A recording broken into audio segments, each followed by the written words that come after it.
কারো রাত জাগা, কারো আবার পরিমিত পানি না খাওয়া।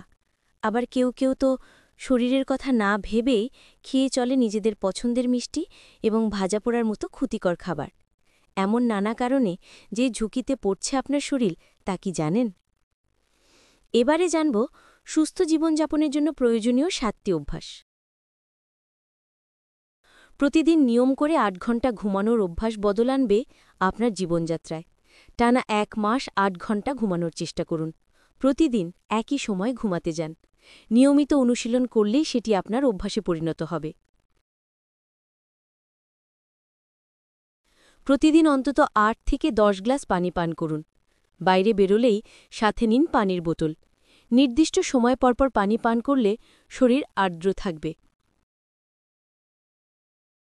মানুষের স্বাস্থ্যের সাথে সূর্যের আলোর সরাসরি এবং গভীর সম্পর্ক রয়েছে। প্রতিদিন অন্তত ১০ মিনিট রোদে থাকুন। সেটা যদি হয় ভোর ৬টা থেকে সকাল ৯টায়, তাহলে সবচেয়ে ভালো। ১ মাস অভ্যাস করে এটাকে জীবনযাপনের সঙ্গী করে নিন। চিনি শরীর বা ত্বকের জন্য ক্ষতিকর। চিনিকে না বলুন। ১ মাস চিনি ছাড়া চা, কফি এবং সকল কিছু খান। চিনির সঙ্গে বাইরের সকল ধরনের ভাজাপোড়া খাওয়া সম্পূর্ণরূপে বাদ দিন। সপ্তাহে অন্তত ৩ দিন ব্যায়াম করুন। জিম না থাকলেও বাসায় অথবা ঘরের বাইরে হাঁটাহাঁটি করার মতো ব্যায়াম করতে পারেন, যা আপনার শরীরকে ভালো রাখবে। দিনে অন্তত আধা ঘণ্টা করে বই পড়ার অভ্যাস আপনার মস্তিষ্কের কার্যকর ক্ষমতা বৃদ্ধি করবে।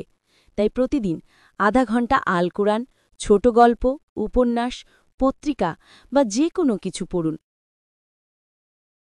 দিনে ১০ মিনিট নীরব হয়ে বসে মেডিটেশন করুন। ঘরের যে কোনো জায়গায় কিংবা নিরিবিলি স্থানে বসে আপনি মেডিটেশন করতে পারেন। ঘুম থেকে উঠেই সেরে ফেলতে পারেন এটি। এটি আপনার শরীর এবং মনকে সারা দিনের জন্য তৈরি করবে। আশা করি এই ভিডিওটি আপনাদের উপকারে আসবে।